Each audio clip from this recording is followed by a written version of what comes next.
that was the oldest song. Which was the newest song? The interstitials. Oh, that's right. Yeah. Yeah. So probably, yeah. I mean, I had ideas about them over the last like 2 years, but they were all like finished in June of this year. Well, speaking of those, let me ask you a question. Do you think you have a punchable face? I kind of think I do. I do a little bit. I feel like I can. Whether that's like me being influenced by reading it online or me actually thinking it, I don't know. Your guess is as good as mine. I don't think you have a punchable face. I like your face. A little bit. Thank you. I love your face. Thanks. Thank you. Is it hard to write a lyric like that? You're like, damn, that's what I'm reading about me. Is like people want to punch me in the face. So it's like, that must be hard to read every day. Yeah, I mean... Well, not every day, but I was going to say, listen, it's not like... It's one of those comments that you read and it sticks with you. It does. And I feel like I saw that like a while ago. So it wasn't like even I had just read and I was like, oh, I'm going to write this line. I'd seen it a while ago and I'd seen it a few times. Like it was from a few different people. And I was like, God, maybe I think they might be right. But yeah, you know, I think that whole song is also... There is like, I don't know if you feel this way at all, but there is like a level of addiction, not just with the internet, not just with our phones, but with like not seeking criticism, but almost in a weird way, like I must find every single comment that says something bad about me so I can, I don't know, hurt myself. I don't know what it is. It's weird, but there's like this weird addiction to the hate. And I think for me, I have done, and I don't do it anymore. I don't do it as much anymore.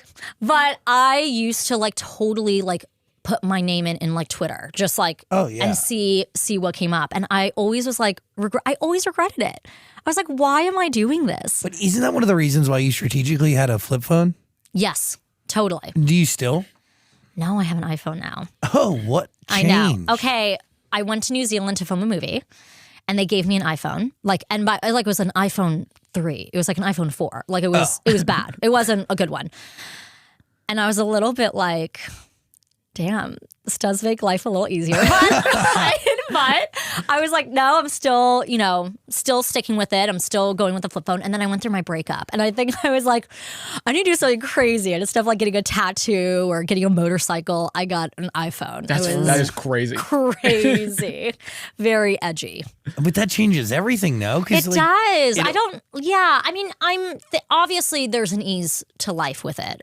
But there's a lack of efficiency in life to it. There's it's distracting and it's so funny. Everyone always had an issue in my life of like, it's so hard to reach you because of my flip phone. Yeah.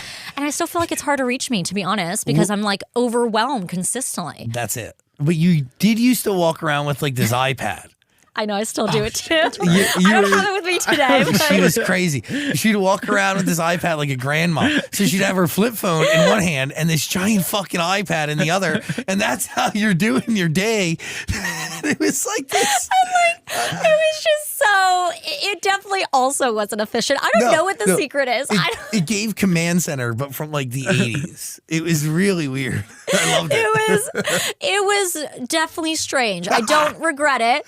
And I still, even to this day, will bring my iPad with me. It's honestly, it's in my car right now. Probably the same iPad that I saw you with last.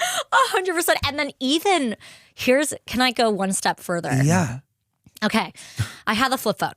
Got it. That was obviously I made calls with and would text occasionally when my storage wasn't filled. I had the iPad, which had self-service, so I could do a lot of things, social media, emails, all the stuff.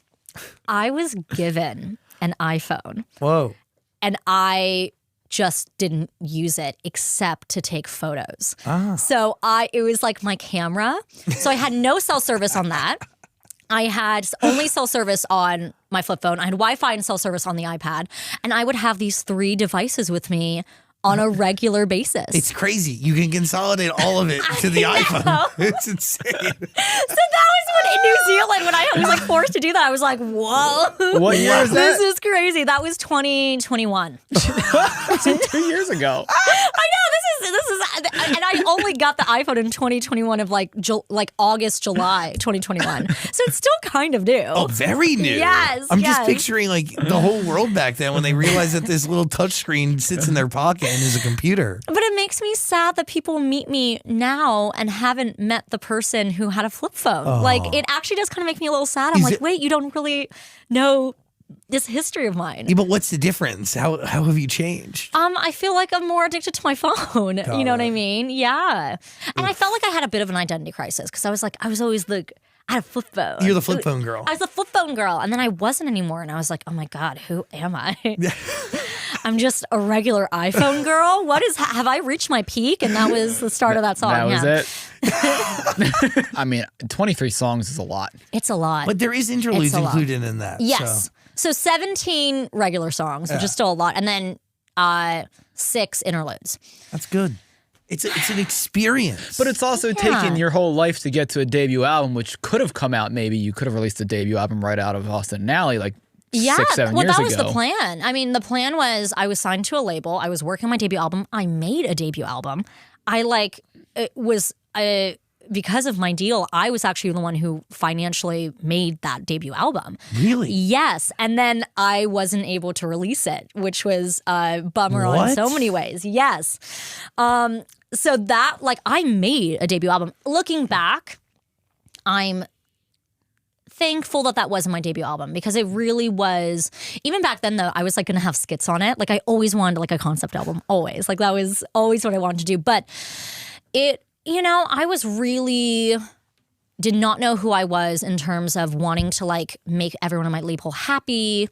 A lot of the album, not most of it, I almost want to say half and half, or maybe a little less than half were songs I didn't write, because I feel like there is a little bit, at least my experience, and at least back then, there's a little bit of a game to be played in terms of if someone at your label or, in that sphere is kind of oh, this is a hit, you kind of play the game a little bit being okay, yeah, it's a hit. And then you record it and then, you decide if it's going to be a single or not. And so I think that there was a lot of songs with that vibe a little bit. Songs that I still loved and I loved performing and I believed in, but I didn't ever feel 100% connected to them by any means. So I'm glad that wasn't my debut album. But I will say I was plenty of reason not excited about it. But to your point, yeah, this has been a long time coming. So I don't know, with this, I was kind of here's my debut album and my sophomore album all rolled into one. And this is a long time coming. Fans have been waiting a long time to get this album. And I knew, listen, it's overwhelming. It's a big number, and I was fully aware of that. It's a long title. I mean, all of the things that I know part of me and my independent self kind of relish in. If I was at a major, I would think it would be really hard as a pop girl, not a alternative music girl or anything, but as a pop girl to deliver this album. And I kind of loved that. I was kind of oh, this is wholeheartedly 100% unequivocally me. And I get to do it because I'm independent, which was kind of cool. Scary, yet special. Yes, all the S's. An album made for you, first and foremost, yeah? Yeah, 100%. I think I really wanted to share it with people, but first and foremost, it was just a part of me that I needed to make for myself. You look at what could be next, but are you even looking there, or are you just really just enjoying this moment? Yeah, I'm not even, I really am not. I'm kind of looking at what's next. It has been such a long time coming, so many years in the making of putting this out, and so much hard work and stress and tears and sweat and metaphorical blood, not literal blood, because that would be a little scary. I think I'm just definitely needing a second to just, reflect, figure things out, and revel in the moment, I think. It really is a beautiful body of work. You should be so freaking proud. Thank you. Why do you need to break down things by act and scenes? Why was that vital? Well, I loved, first of all, I knew I was going to have interludes, right?